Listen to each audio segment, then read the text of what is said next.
आज जो हमने चीज़ पढ़नी है उसका नाम है इंट्रोडक्शन टू टॉर्क और moment of a force. Actually में पहले हम इंट्रोडक्शन टू टॉर्क और मोमेंट ऑफ अ फोर्स के बारे में पढ़ चुके हैं। आज उसको मज़ीद पढ़ेंगे और इसकी थोड़ी और डिटेल देखेंगे।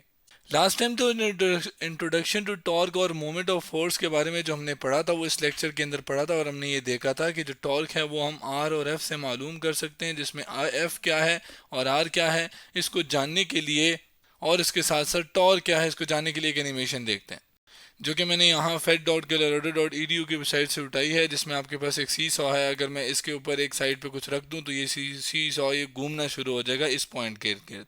तो ये जो घूमना है इसको टॉर्क कहते हैं। और ये घूम क्यों रहा है, जाहिर है इसके ऊपर ये जो वेट मैंने रखा है ये एक फोर्स लगा रहा है।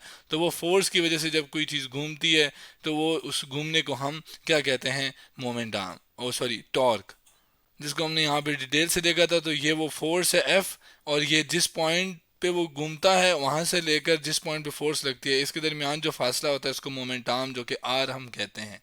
अब इसी टॉपिक की मजीद डिटेल देखने के लिए मैंने क्या किया है कि एक स्पैनर लिया है। ये आपके पास एक स्पैनर है जिसको आम जबान में रेंच भी बोलते हैं, जबकि ये नट बोल्ट है जिसको हम बेसिकली हमने टाइट करना है इस स्पैनर के थ्रू, यानी इसको हम नट बोल्ट बोल रहे हैं। और ये आपके पास आम जबान में ये जो नट टाइट करना होता है ना, तो वो उस रेंच के थ्रू हम करते हैं। तो ये बेसिकली वो चीज़ है। अब इसके ऊपर मैं फोर्स लगाता हूँ किस तरह, किसके ऊपर, ज़ाहिर है स्पैनर के ऊपर हम जब फोर्स लगाते हैं तो हम ज़ाहिर हमारी कोशिश होती है कि हम किस साइड पे लगाएं, एक जितना एंड से पकड़ेंगे उतनी कम फोर्स लगानी पड़ती है ना। तो वो ज़ाहिर हम इसकी डिटेल पहले पढ़ चुके हैं। अब आपके पास जो फोर्स अगर मैं लगाऊं, जो कि मैं कहूँ कि मैंने इस पॉइंट पे मैंने इस एंगल के साथ लगानी है, जिसको मैं यूँ ड्रॉ कर रहा हूँ, जिसको मैं लेबल भी कर लेता हूँ, ये वो फोर्स है और ये आपके पास फोर्स। ज़ाहिर है फोर्स लगाऊंगा तो आपके पास ये जो नट बोल्ट है, सॉरी हाँ जी ये नट बोल्ट है, ये इस पॉइंट के इर्द गिर्द घूमना शुरू हो जाएगा। तो यानी इस घूमने से, जिसको मैं यूं एरो से बता दूं, इस घूमने से क्या होगा कि हमारे पास टॉर्क रिड्यूस होगा, और वो जो मोमेंट ऑफ फोर्स है, सॉरी मोमेंट आर्म है, वो इस पॉइंट से लेकर इस पॉइंट तक का होगा, जिसको मैं यहाँ पे लेबल भी कर लेता हूँ। और इसको हम ज़ाहिर रिप्रेजेंट करते हैं किससे, आर से। तो ये आपके पास आर हो गया। अब हमने अगर टॉर्क निकालना है तो हम टॉर्क का ये फार्मूला पढ़ चुके हैं, जिसमें आर क्या है, मोमेंट आर्म होता है, जबकि एफ क्या है, फोर्स। इनको मल्टीप्लाई करते हैं तो टॉर्क आता है। अब यहाँ पे अगर मैंने यही टॉर्क निकालना है तो मैं ये देखूंगा कि क्या ये जो ये फोर्स है ये पूरी की पूरी टॉर्क प्रोड्यूस कर रही है। तो इसका जवाब है नहीं। कैसे, इसका कौन सा हिस्सा कर रहा है कौन सा नहीं कर रहा, उसके लिए मैं इसके रेक्टेंगुलर कंपोनेंट्स ड्रॉ करता हूँ। रेक्टेंगुलर कंपोनेंट्स क्या होते हैं, पहले मैं ड्रॉ करके दिखाता हूँ कि आपके पास अगर ये वो लाइन लूँ जिसके इर्द गिर्द बेसिकली पूरी ये जो ये लाइन है, जिस इस लाइन ऑफ एक्शन जो है, जो कि इस सॉरी जिस लाइन ऑफ रोटेशन जो है, ये एक्सिस ऑफ रोटेशन आप कह लेना, एक्सिस ऑफ रोटेशन, बल्कि आप इसको कह लेंगे रेफरेंस लाइन एक किस्म की ले रहा हूँ, ठीक है। इसमें ये आपके पास एक इस एंगल के ऊपर फोर्स लग रही है जिसको मैं थीटा एंगल कह रहा हूँ, ठीक है, जो कि इस एंगल के साथ इस लाइन के साथ ये फोर्स लग रही है। अब इसके जो दो हिस्से हम डिवाइड करते हैं जिनको हम रेक्टेंगुलर कंपोनेंट कहते हैं, जो कि मैं एक ये वाला होता है, जबकि एक इसके ऊपर यूं करके आता है जो कि ये है, जो कि बिल्कुल मोमेंट आर्म के सामने होता है, जो कि ये मैं बना रहा हूँ, ठीक है। ये बेसिकली ये वाली फोर्स इस मोमेंट आर्म इस पॉइंट को टच करी है जिसके के ऊपर मैंने कंपोनेंट बनाए हैं। अब एंगल के जो सामने वाला होता है ना, वो आपके पास होता है एफ साइन ऑफ थीटा, मतलब इसका साइन कंपोनेंट, जबकि एंगल के साथ वाला होता है एफ कॉज ऑफ थीटा। अब अगर आप देखें तो ये वेक्टर जमा ये वेक्टर दोनों को मिलाने से रिजल्ट आपके पास ये आ रहा है, यानी इस फोर्स को मैंने दो हिस्सों में तकसीम डिवाइड कर लिया, जिसको मैं कंपोनेंट्स कह रहा हूँ, और ये दोनों आपस में एक 90 एंगल बना रहे हैं। तो इन दोनों को हम रेक्टेंगुलर कंपोनेंट कहते हैं, जो कि 90 एंगल बनाते हैं आपस में। अब अगर आप इस फोर्स को देखें और इस फोर्स को देखें, ये फोर्स लग रही है किस तरफ, इस तरफ लग रही है, ठीक है। अब आप लोग खुद सोच के बताएं कि अगर इस तरफ फोर्स लग रही है तो ये रेंच यूं घूमेगा, यूं करके इसके अंदर घुमावट या आप कह लें घूमना आएगा। जब इसके ऊपर इस तरफ फोर्स लग रही है बिल्कुल नहीं आएगा। यानी एफ कॉस थीटा जो है वो कोई फोर्स, उसकी वजह से टॉर्क नहीं प्रोड्यूस हो रहा, फोर्स है लेकिन उसकी वजह से कोई टॉर्क नहीं प्रोड्यूस हो रहा। क्यों? क्योंकि वो जिस एंगल के ऊपर लग रहा है उस एंगल से कोई टॉर्क प्रोड्यूस होना नहीं चाहिए। तो जिस फोर्स की वजह से हो रहा है वो फोर्स कौन सी है, वो आपके पास है एफ साइन थीटा। यानी फोर्स की जगह मैं जब लिखूंगा अब, तो मैं क्या लिखूंगा, आपके पास आर आ जाएगा और साथ एफ साइन ऑफ थीटा।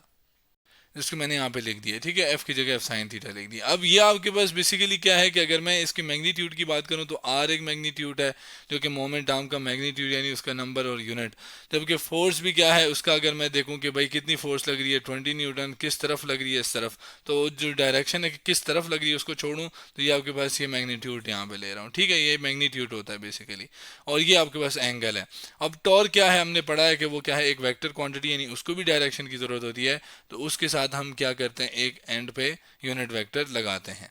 अब अगर मैं डायरेक्शन को फिलहाल एक साइड पे रखूँ यूनिट वेक्टर को, जो कि हमें क्या बताता है हम लेटर ऑन देखते हैं, आपके पास ये आर एफ साइन थीटा एक क्रॉस प्रोडक्ट का फॉर्मूला बन गया। कैसे आपके पास क्रॉस प्रोडक्ट कैसे बना, आपके पास जो आर एफ साइन थीटा, तो ये होता है आर क्रॉस एफ और साथ इनका डायरेक्शन और साथ यूनिट वेक्टर मैं लिख लूंगा क्योंकि डायरेक्शन भी चाहिए होती है ना क्रॉस प्रोडक्ट के अंदर। तो ये आपके पास क्या है कि आर एफ साइन थीटा और एन यूनिट वेक्टर ये एक क्रॉस प्रोडक्ट बन गया आर और एफ का, और इसने टॉर्क बना दिया। मतलब ये चीज़ हम इस तरह भी समझाते हैं कि आपके पास ये एक जो क्रॉस प्रोडक्ट होता है बेसिकली इन दोनों के दरमियान, क्यों क्रॉस प्रोडक्ट होता है, क्योंकि ये वेक्टर है ये वेक्टर है, ये दोनों ऐसे जब मल्टीप्लाई हो रहे हैं तो मल्टीप्लाई होकर अगर ये आंसर भी वेक्टर ही दे रहे हैं, ऐसी चीज़ दे रहे हैं जिसको डायरेक्शन चाहिए, तो इसका मतलब है इन दोनों के दरमियान क्या है, क्रॉस प्रोडक्ट है, जिसको हम क्रॉस से शो करते हैं।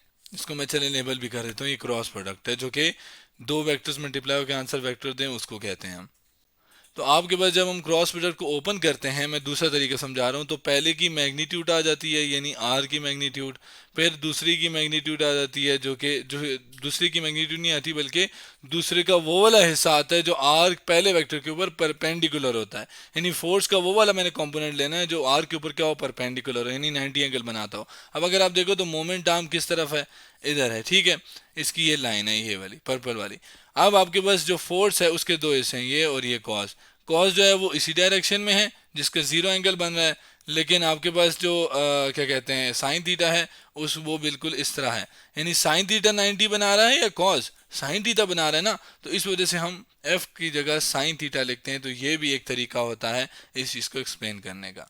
लेकिन साइन थीटा क्यों आता है उसकी मैंने लॉजिक दी कि हम परपेंडिकुलर कंपोनेंट ही जिम्मेदार है, एफ कॉस थीटा जिम्मेदार नहीं है टॉर्क प्रोड्यूस करने में। अब अगर मैं इस जो आर एफ साइन थीटा है इसको एक डिफरेंट अंदाज से लिखूं, जिसमें आपको पता है कि आर मोमेंट आर्म है, एफ क्या है, फोर्स है। अब ये तो हमें पहले भी पता था कि आर और मोमेंट आर्म और ये फोर्स है, लेकिन यहाँ पे मैंने दो साथ लाइंस लगाई हैं दोनों के, असल में ये बता रहा है कि ये दोनों की क्या है, मैग्नीट्यूड ले रहे हैं। यानी जब हम इसको ओपन करते हैं तो आपके पास ये पहले की मैग्नीट्यूड जो कि मैंने इधर नहीं लिखी, ये पहले की मैग्नीट्यूड की दूसरी की मैग्नीट्यूड साथ साइन ऑफ एंगल जो कि इन दोनों के दरमियान है, जिसको मैं नीचे लिख देता हूँ कि आपके पास जो एंगल है ना वो आपके पास क्या है, वो आपके पास फोर्स और मोमेंट आर्म के दरमियान है। लास्ट में यूनिट वेक्टर की मैं बात अब करता हूँ। यूनिट वेक्टर एक ऐसा वेक्टर होता है जिसकी मैग्नीट्यूड 1 होती है और इसका काम होता है एक वेक्टर की डायरेक्शन बताना। यहाँ पे अब वो किसकी डायरेक्शन बताएगा, ये जाहिर है आपके पास यहाँ पे राइट से लेफ्ट साइड पे क्या है, टॉर्क, तो ये टॉर्क की डायरेक्शन हमें बताएगा, यानी ये डायरेक्शन ऑफ टॉर्क के लिए हम इसका इस्तेमाल करते हैं। और डायरेक्शन ऑफ टॉर्क क्या होती है वो हम पिछले लेक्चर के अंदर पढ़ चुके हैं, या कैसे आती है। अब अगर हम एक और सिनारियो की बात करें जिसमें हम अगर फोर्स इस एंगल पे लगाने की बजाय इस तरफ लगाएं, बिल्कुल यूं इस सीध में ना, मतलब यूं करके, और इस चीज़ को हम देखें कि हमारे पास टॉर्क कितना है, उसके लिए मैं दोनों फॉर्मूले ले आया हूँ। तो अब मोमेंट आर्म की डायरेक्शन किस तरफ है, इस तरफ, जो कि मैंने विजिबल चीज़ से लेबल कर दी है। जिसको अलग से मैं बताऊं तो ये आपके पास मोमेंट आर्म इधर है, जबकि फोर्स की डायरेक्शन वो भी किधर है, आपके सामने इधर है। यानी इन दोनों के दरमियान मैंने एंगल देखना है, तो ये बेसिकली दोनों की टेल मैं मिला कर चेक करता हूँ। तो मैंने दोनों की टेल यूँ मिलाई, इसमें येलो वाला जो है वो मोमेंट आर्म, और जो ये ब्लू वाला है जो कि इसी के ऊपर आ जाएगा वो बेसिकली किसको शो कर रहा है, फोर्स को। तो दोनों के दरमियान कोई एंगल नहीं है, यानी आपके पास यहाँ पे थीटा किसके बराबर है, ज़ीरो। और इस ज़ीरो की वैल्यू मैं इस थीटा की जगह प्लेस करूं और कैलकुलेटर का इस्तेमाल करके साइन जीरो के यानी ज़ीरो और उसका साइन अगर हम लें तो आंसर आता है ज़ीरो। तो इसकी वैल्यू अगर मैं निकालूं, बल्कि निकाल ली कैलकुलेटर से, तो आती है ज़ीरो, यानी zero multiply by anything will be zero, यानी टॉर्क आपके पास क्या हो जाएगा, ज़ीरो। यानी ये एक मिनिमम टॉर्क है, सबसे कम टॉर्क। और ये कब आया, जाहिर है जब आर और एफ दोनों क्या थे, पैरेलल थे। अब ना सिर्फ पैरेलल होने से एक और तरीके से भी होता है बेसिकली टॉर्क मिनिमम, कि अगर आप फोर्स इस तरफ लगा लो, ठीक है, यानी आपके पास आर अब इधर है जिसको मैं इधर बना रहा हूँ, जो कि राइट साइड पे है, और मैंने येलो से ही बनाया। जबकि फोर्स की जो टेल है वो यहाँ पे जोड़ता हूँ तो ये आपके पास दोनों के दरमियान ये जो एंगल है ये क्या आता है 180, और साइन 180 की वैल्यू अगर हम देखें तो वो भी क्या होती है आपके पास 0, जिसको मैं यहाँ पे लिख भी लेता हूँ कि 180 एंगल, और इसका हमने आंसर देखा कि वो क्या है 0। और इस केस में आर इधर एफ इधर, इसको हम बोलते हैं ये एंटी पैरेलल है। और इस टॉर्क को भी हम क्या कहते हैं कि ये क्या है, ये मिनिमम है। अब जैसे मिनिमम यानी सबसे कम टॉर्क देखा, अब मैक्सिमम भी हो सकता है, उसके लिए भी हम इस साइन की चीज़ को एंगल को देखें। अगर कोई फोर्स लग रही है, कोई आर है, मोमेंट आर्म है, तो आपके पास एंगल क्या हो कि आपके पास मैक्सिमम टॉर्क आए, उसको हम देखते हैं। लेकिन वहां से पहले एक मिनिमम टॉर्क, ना सिर्फ ये दो चीज़ें बल्कि अगर मैं कहूँ फोर्स ही नहीं लग रही फिर भी आपके पास पूरा सब कुछ जीरो हो जाएगा। जीरो प्लेस करूंगा तो सब कुछ जीरो, या मोमेंट आर्म ही जीरो, यानी या इस पॉइंट पे मैं फोर्स लगाऊं या फोर्स ही ना लगाऊं तब भी आपके पास घूमना जो है वो तो नहीं होगा ना। मैं ज़ाहिर है इस पॉइंट पे फोर्स लगाऊंगा तो नट नहीं घूमेगा। अब मैक्सिमम टॉर्क को देखने के लिए मैं वही रेंज की डायग्राम ले आया हूँ, और साथ साथ टॉर्क का फार्मूला भी। अब साइन थीटा कब मैक्सिमम होता है, साइन थीटा की मैक्सिमम वैल्यू होती है आपके पास सबसे कम -1 और सबसे ज़्यादा 1। अब ये 1 जो है ये एंगल होता है 90, यानी 90 एंगल पे क्या होती है मैक्सिमम टॉर्क की वैल्यू, सॉरी साइन की वैल्यू। यानी इसका मतलब मैं अगर फोर्स मोमेंट आर्म के लिहाज से ऐसे लगाऊं कि दोनों के दरमियान 90 एंगल बने, यानी मैं इस पॉइंट पे यूं फोर्स लगाऊं तो आपके पास क्या एंगल हो जाएगा, ये 90 हो जाएगा। कैसे, अगर आप देखो तो मोमेंट आर्म इधर जिसको आर, और फोर्स क्या है इधर, तो इन दोनों के दरमियान जो ये एंगल है ये क्या है 90, और ये 90 की वैल्यू यहाँ पे मैं पुट कर देता हूँ जो कि मैंने कर दी। कैलकुलेटर में भी चेक कर लेते हैं, 90 और इसकी साइन की वैल्यू लें तो 1 आती है। 1 आने का मतलब ये सारी value 1 multiply by R F, तो ये आपके पास क्या आ जाएगा आर एफ, जो कि इन दोनों की मैग्नीट्यूड है, और ये टॉर्क की मैग्नीट्यूड की मैक्सिमम वैल्यू हमारे पास आ गई, जिसको हम क्या कहेंगे कि आपके पास क्या है, ये मैक्सिमम टॉर्क है। इसके साथ साथ -1 भी साइन की वैल्यू होती है, लेकिन वो होती है कौन से एंगल के ऊपर, वो होती है 270 के ऊपर। अब 270 कैसे होता है, बेसिकली अगर आर ये है और मैं एफ ऊपर लगा लूँ जस्ट फॉर एन एग्जांपल, तो ये आपके पास ये वाला जो एंगल होगा ना, या जिसको इस तरह भी देख सकते हैं, ये वाला जो एंगल होता है तो वो आपके पास 270 होगा ना, ठीक है। लेकिन जब भी हमने क्रॉस या प्रोडक्ट लेना होता है, उसमें जो हम एंगल लेते हैं दो वेक्टर्स के दरमियान, वो हमेशा आपके पास होता है स्मॉल एंगल। तो स्मॉल एंगल आपके पास अगर आप देखो तो स्मॉल एंगल कौन सा है, इस केस में भी आर और एफ के दरमियान ये है, और इस केस में भी अगर ये एफ है ये आर है, तो ये आपके पास एंगल स्मॉल है जो कि 90 ही है।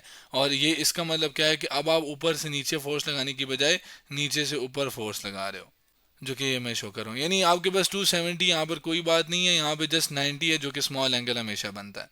तो आज हमने मजीद इंट्रोडक्शन टू टॉर्क और मोमेंट ऑफ फोर्स के बारे में बात की।